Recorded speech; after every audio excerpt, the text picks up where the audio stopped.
let's review what we've created so far. So we did our HTML intro, and in here, we just added a few pages. We learned some basic HTML tags, and we created links to link our pages together. And I'm going to review that because I think that is the trickiest part of understanding how HTML works. So we're going to review that in just a minute. But let's keep looking at what we've done so far.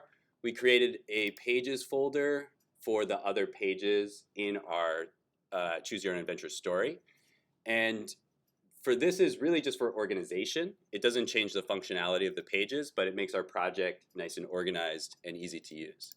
We also have an images folder where we link to images that we can add into our story. So that was our HTML intro. That was a couple weeks ago. Then last week we did our CSS intro. And so we created this CSS style page and talked about some basic rules. As a reminder, we didn't cover anywhere close to all of the CSS rules. There's lots and lots of different things that you can do with CSS. So if there's specific things that you're interested in doing, part of what we want to learn to do is just Google those things and figure out how do we get those rules into our own document. So we added some CSS, we added some colors and some typography, and a little bit of layout as well. And so today I'm going to make a new copy of this project because I'm going to move things around and do different things. So we want to leave this one intact. So I'm going to go back to my homepage. And if I want to make a copy of something, remember I can just use the menu right here and click the fork button. So this will leave the old version intact, and we can create a new project to kind of make our final project. So I'm going to call this web final.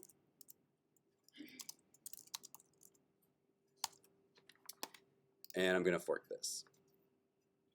Okay, so what I'm going to do is actually recreate a couple things in my HTML page. So I'm going to go to my pages folder, and I'm just going to delete these pages. And so this is the main thing that I'm going to review. I'm not going to review everything, but as I mentioned, this is the thing that tends to be the trickiest thing for people to get when they're first creating HTML, and so we want to review that.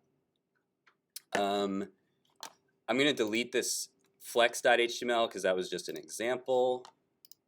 And then I'm going to delete my choices that I added into this document here.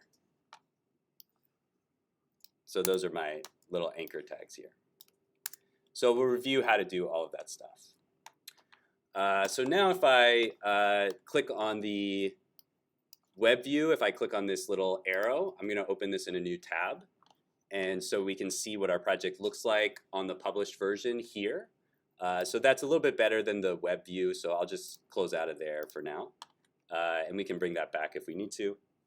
And also, as a reminder, when we're looking at our finished product, we can use the Chrome development tools to inspect the HTML and CSS and to make changes to what's on there just as a preview. So if we go to the menu, go to more tools, and go to developer tools, we can open this sidebar.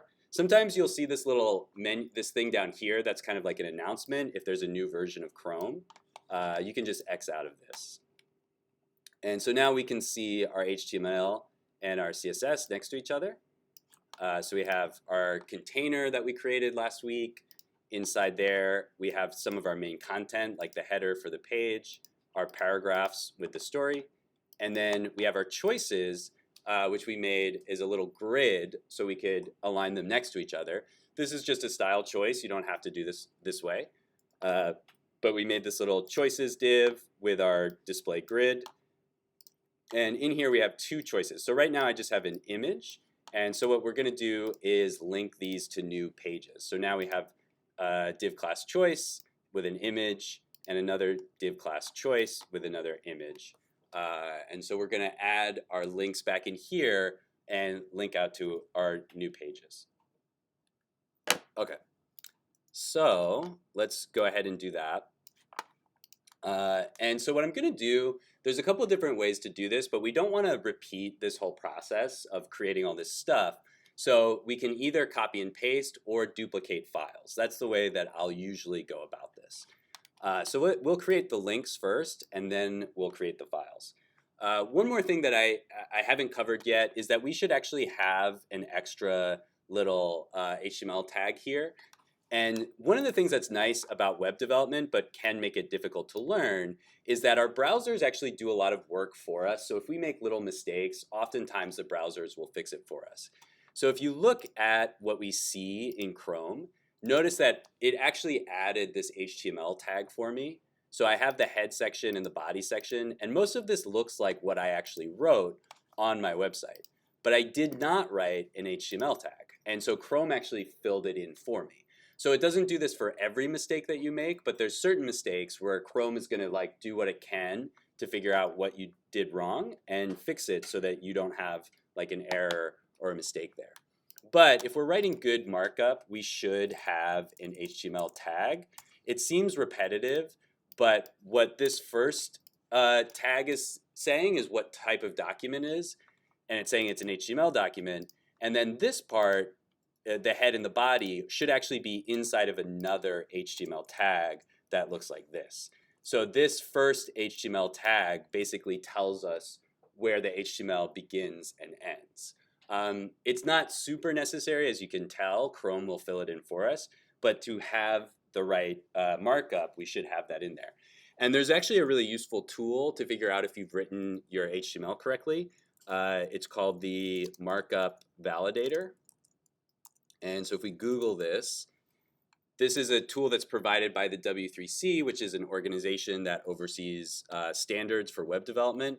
And so what we can do is we can input our HTML. So I can hit Command A to select all of the HTML here, and Command C to copy. And then in here, I can hit Command V and then click check. And it's going to tell me if I messed anything up. So this is kind of a nice way to kind of get some feedback on things that we missed. So this is a warning, says we should have a language attribute. Lang is short for language, and that's true. Normally, one thing that we can add in our HTML up here is we can say lang and then en for English, or if you're using a different language, you can look up the language code. Again, that's not going to break your website, but it will make it work a little bit better. It also says that my images should have alt attributes, which is true. We can add those in and talk about what that means. It says we're missing an element actually, so that's kind of interesting. We forgot to close our container. So that's actually pretty useful. We have this container div here, but notice how when I click this, Replit is highlighting it red. That means that I'm missing a closing div. So usually if I click something, Replit will highlight the element that I am clicking as well as the closing tag for that element. So when I click here and I see red, that means I'm actually missing an element. And I think what happened is when I was making these other divs, I must have just deleted it at some point and then forgot to put it in. So let's put that back in. And then let's add some image attributes, because I think that's the only other thing that we missed. So when we have an image, one of the things that we should always have is what's called an alt text. And so after the source for the image itself, we should have another attribute that's just alt, A-L-T. And usually this is some text that describes the image. This is useful for a couple things. It's actually useful for a bunch of things. One is for people who are vision impaired. Their screen reader will read the alt text. So they'll know what the images are, even though they might not be able to see the images clearly. The alt text will also be used in Google for SEO stuff. So when Google's reading your website, it'll read the alt text and know what your images show without having to see the images. And it'll also show up if you have a broken image. So we'll take a look at what that looks like. So for my alt text for my dog, I would say an image of a dog, something simple like that. You could add more detail. It kind of depends on how necessary that detail is to understand what's happening in the website.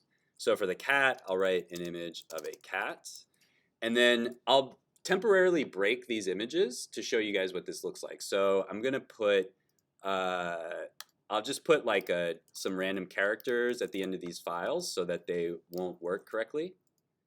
And so when you have a broken image, this alt text will appear. So if for some reason your image disappears, or maybe somebody's loading it on a bad connection and it doesn't load all the image data, you'll see the alt text replace the image itself. So it has a few different utilities. So let's fix those image tags. Normally, if the images are working, you don't see the alt text on the page. So I think we've fixed all of our issues. Let's go back and try it again. So I'm going to delete what I put in there and paste it again and click check. And now I have a nice green document completed, no errors or warnings to show. So that's exciting. I can also do this with CSS if I want to check my CSS, but I'm not too worried about that right now, so I'm going to just continue on.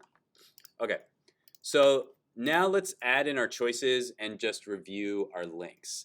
So we have these images that kind of represent our choices, but we want to have some text for the user to click on. And another thing I'll show is that we can actually wrap our link around more than just our text. So I'm going to show a couple different examples of this. So first I'm going to add in a paragraph for some text to click on for our link. So I'm going to put a P tag for paragraph, and I'm going to write our first option, talk to the dog. And then I'll do the same thing for the cat. I'll add in a little paragraph under the image and say talk to the cat. And so these are our two options in the beginning of our story. So to make these links, we use the A anchor tag. And the A anchor tag will make any content interactive if it's inside that anchor tag. So we can do two examples. I can put just the text inside the anchor tag. So I would go to the beginning of the text and start a new A tag. And in the anchor tag or A tag, when in Replit, one thing that's going to happen is it's going to try to finish the content for me. So if I put in A like that and then close it, it's going to add the closing A tag next to the beginning A tag, because it's assuming that I'm writing this content as I'm going. But this is not the right place. It should go on the other side of the text. So I can just cut and paste that A tag over here. And now I have to add in the href or hypertext reference for where I want this to go. So I haven't created the page yet, but I'll make up something. So I'll just say pages. So I'm going to make a new HTML document, and I'll call it dog.html. Okay, so now when I refresh this, now that text is a link. And if I click on it, this page doesn't exist, but we'll fix that soon. But it's just the text, so it's everything that's contained within the anchor tag. So if we wanted the image and the text to both link, we could actually put our anchor tag around both of them. So this is a good way to review how HTML works. We put content inside of other content. So if I put an anchor tag up here and I reference cat.html, we can put our entire image and text inside of this anchor tag. So now when I go over here, you can see the style changes a little bit, but now I can click on the image or the text. So either one of those approaches is equally as valid. You could even just have the image without the text. I could put the anchor tag just around the image and put the text down here. Any one of those approaches is valid, but you just have to choose one. You should be consistent in the way you approach it. Okay, so sorry, I keep switching to the Finder because I'm usually using a different app for this. But anyway, so let's use this approach where we actually have both the text and the image act as a link. So this will probably be the most convenient way for our user to be able to pick a choice. So I'm going to do this consistently. So I'm going to move the anchor tag from from around the dog text to before the image. And then I'm going to move the closing anchor tag below the paragraph so that all fits in there. Notice that the styling changes. Anytime we open a tag, tags on the next line should move over by one indent to make it easy to see what's inside of our various sections. If you're not sure where something should go, you can always remember hit the format button right here, and Replit will format it for you. It may be a little bit different than what you want, but it's usually pretty good at getting the right format. Okay, so now we've kind of reviewed creating our anchor tags. Let's make our new pages. So as I mentioned, there's a couple ways to do this. I'll show you guys both ways. The way that I usually prefer is to clone or duplicate the page, but you can also just copy and paste. So to copy and paste, I would just click somewhere inside the document and hit Command A to select all of the HTML, and then Command C to copy. And then I can click a plus button here and make a new file. So I'll just click New File. And I want this to be pages/dog.html. And so that'll create that dog.html inside my pages folder. And now I can just paste here. And so we're going to make a couple changes here, but let's finish with our cat.html page first. So the other way I can do it is I can duplicate either one of these documents. So I can click on the menu here and click duplicate, and then I can just rename this cat.html. So now I have 3 HTML pages that all have the same content. So this is where you have to be careful and make sure you're editing the right page. So before you start to change the content of your page, make sure that you're changing the page that you want to. So if you're adding dog content, make sure that you're on dog.html. If you're still on index.html, you may not want to change this content unless you're changing something about that page. So let's check that our links work. Now I can go to dog.html, or I can go to cat.html. But we can notice a couple of things. One is that our images are broken, and the other is our style's not working. So this is a good chance to review. If we see something like that, how do we connect it? How do we fix that? And then we can also see that these links don't work because those files don't exist. So we'll fix that as well. So let's start with dog.html, and let's start with the style sheet. So remember that we are no longer in the main folder of our project. When we were in index.html, we could simply link directly to style.css because they're in the main folder. They're both sitting next to each other. But now on dog.html, we're inside the pages folder. So to find style.css, we have to go back to the main folder. So to do that, I just do ... for back and then / for folder. So that should fix the style sheet. And then with my images, I have the same problem. The images are back here. I would actually want to replace these images, but I'm not going to go through that because you guys can do that as you're working on your project. So of course, at this point in the story, I'm not going to repeat the whole story. I would want some new content. So we would change the paragraphs. So I would either delete these or replace the content, and I would say, you say hello to, let's use some quotation marks. You say hello to the dog. And then another paragraph. The dog says bark. And then we maybe have a choice. And so we can choose a couple different choices. We could say bark back at the dog. Or we could say talk to the cat instead. Okay, so now we have a couple different choices that we can go from here. And so let's talk about how to make these new links. So let's say for our first option, we're going to bark back at the dog. And so instead of going to dog.html, we're going to go to bark.html. So I would change dog.html to bark.html. And then I can just duplicate this page again. and I can call this bark.html. So now I have my fourth HTML page and a new branch to my story.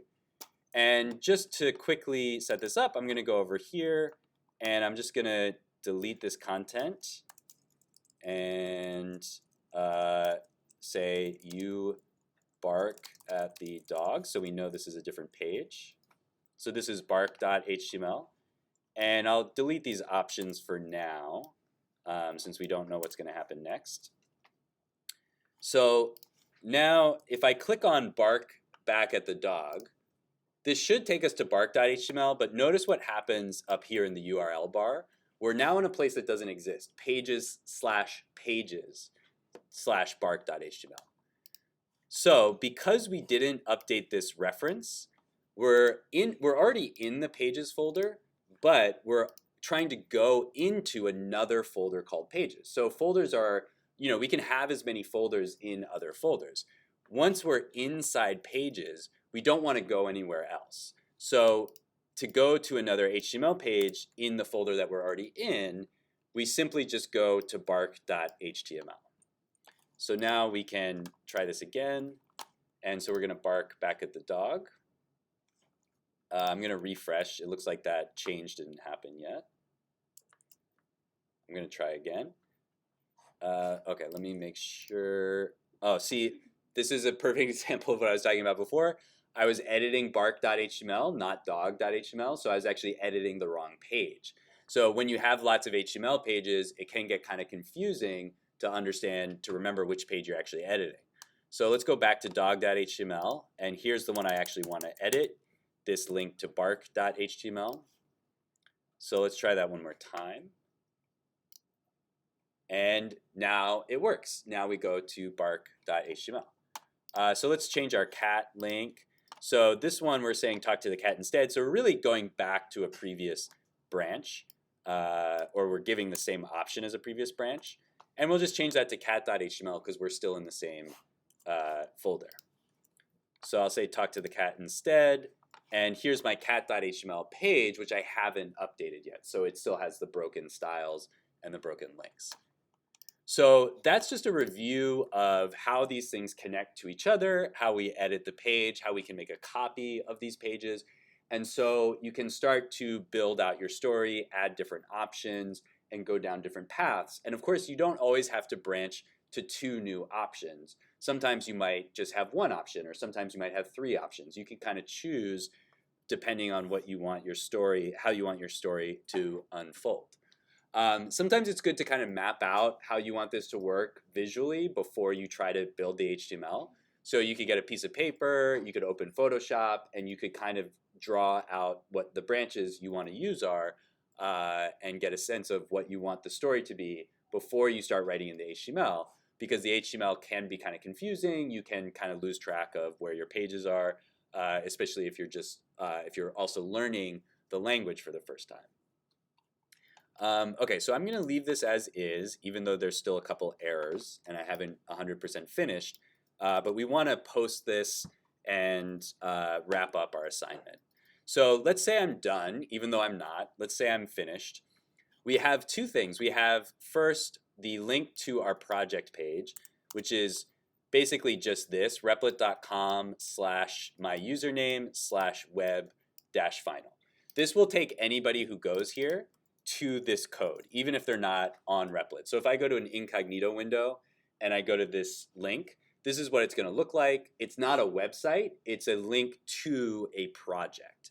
And if we look at it, if I click on this show code, we can actually see the code and what the project looks like. So this is one link that is useful for sharing. Somebody can make a copy of it, they can fork and make their own version of this. But this is not the published website that you would want somebody to go to actually engage with the story. That link is the one we get when we do the preview. So we can get there a couple different ways. If we go to publish, you will, well, it should have a link here. Maybe that's not the best way to do it. Or maybe deploy. we actually don't want to. Okay, most of these tools we don't really want to deal with. So we can get there by going to, where is it? Web view, and then clicking new tab. And so this URL is where we just see the website itself. We don't see the project files or anything like that. So if I copy this URL and I go back to my incognito window, this is just a basic website. This is what you would want an end user to work with, not like another developer or somebody like that.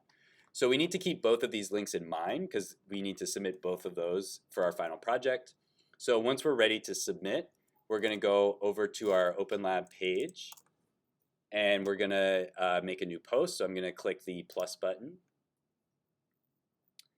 And it's bothering me to make a category. So for our category, we're going to choose website. And I'm going to say my website or my choose your own adventure story, whichever one. And then let's start with a link to the published website. So I'm going to go here. I'm going to create a link. And I'm going to say link to my website. And in OpenLab, if you want to make some text a link, you can just select it and click the hyperlink and accept that. And we can also edit this to open in a new tab if we want to. So we can click Edit, go Advanced, open a new tab if you want to do that. And we just learned what this actually is. So let's take a look at the HTML. We can go to Edit as HTML, and there we see a P tag, an A tag.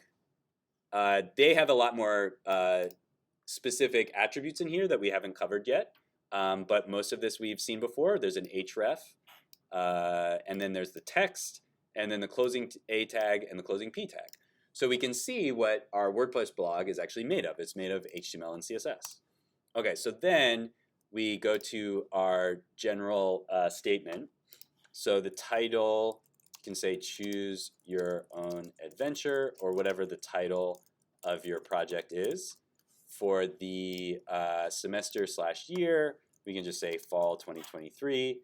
And then the software is HTML, CSS, and Replit. And then a little description about the story. So my choose your own adventure story is about talking to a dog and a cat that I discovered, or let's say that you, since it's a choose your own adventure story, that you discover in a mysterious forest. And then we do have a couple images that we use, so we need to add some attribution. So actually, did I save references to those images? Usually I bookmark them, but I don't think I did. So let's just find those real quick. I know that I went to Google Image Search, and I know that I use Creative Commons. And so let's see if I can find that image. If you lost it, that's okay. You can always replace it or do something else. Or you could also do a reverse search. That's another option. Let's try a reverse search. So let's go to images.google.com.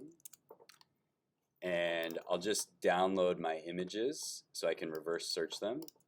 So I'll download cat.jpg, download dog.jpg, and then open the Finder downloads. And so let's reverse search my cat image. So I just drag this into here, and there it is. There's the Pexels image. And then let's reverse search my dog image, and it's a Flickr image. Okay, so now we found our licensing stuff. We've already covered this a million times, so I'll just do one of them. So this is Pexels, so it's Pexels license. Its title is, let's see, more info. I guess it doesn't have a title. Oh, it says, oh, here's the title, Cute Cat Looking at Camera. So I'll just say Cute Cat Looking at Camera by, and then I think this is the user. This looks like it's in Russian, and I don't know Russian, but I can copy and paste. And then I'll just copy this link and look at the date. So I'll say Pexels license, and what was the date? June 4th, 2020. So I'll just copy that, and then I'll paste the link to this page. And so there we go. So we want to add the licensing information for our images. I won't do the second one because it's just kind of reviewing the same stuff, but that's the basic process there. Once we're done with that, we also want to link to the code of the actual website. So let's actually put that link in here. So let's go here, and I'll make a new block here, and I'll say link to my project code, and then I'll just grab this link here to the actual project itself, and I'll link that here. And again, if I want to make this open in a new tab, I just go to the advanced section and do that. And once I'm all done with that, let's go ahead and preview. So we have the link to my website, choose your own adventure, da da da da. You might want to have an image. If you want an image of the actual website so it looks a little more interesting, you could screenshot the Chrome browser. So you could open the image, or you could open the website here, and I can hit Command-Shift-4. If you hit Command-Shift-4, you'll get this little target to do a screenshot, but if you hit space, it'll turn into a camera, and you can screenshot the browser window itself. So I'll just screenshot that. And so now I have a little image here that I can upload as a preview. So that'll go to my desktop eventually, and so I can go back to my post. Again, this isn't necessary, but it might look better if we have like a little image on here. I got to get this blue line. There we go. Okay, so I think that'll look better. Let's publish that. And then let's go to view post.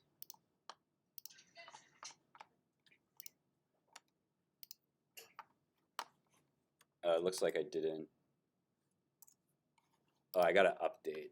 Okay, let's see. Now it should have the image. Okay, so you don't have to do that, but you know, it kind of looks nicer. It gives more of a context for what this is. If you want to put this on your portfolio at the end of the semester, you might want to add some images so people know what they're going to be looking at. But anyway, we're all done. So let's grab this link and let's go to Blackboard. And we go to assignments, we go to website, and for this one, unless you like photoshopped something or did something else, you just have to submit this link. As long as you have the links to your original project and the code on the WordPress blog, you don't need to include anything else in this submission. So if you have that, just click submit, and that's the process. So I'll stop the video here and then see if you guys have any questions, and we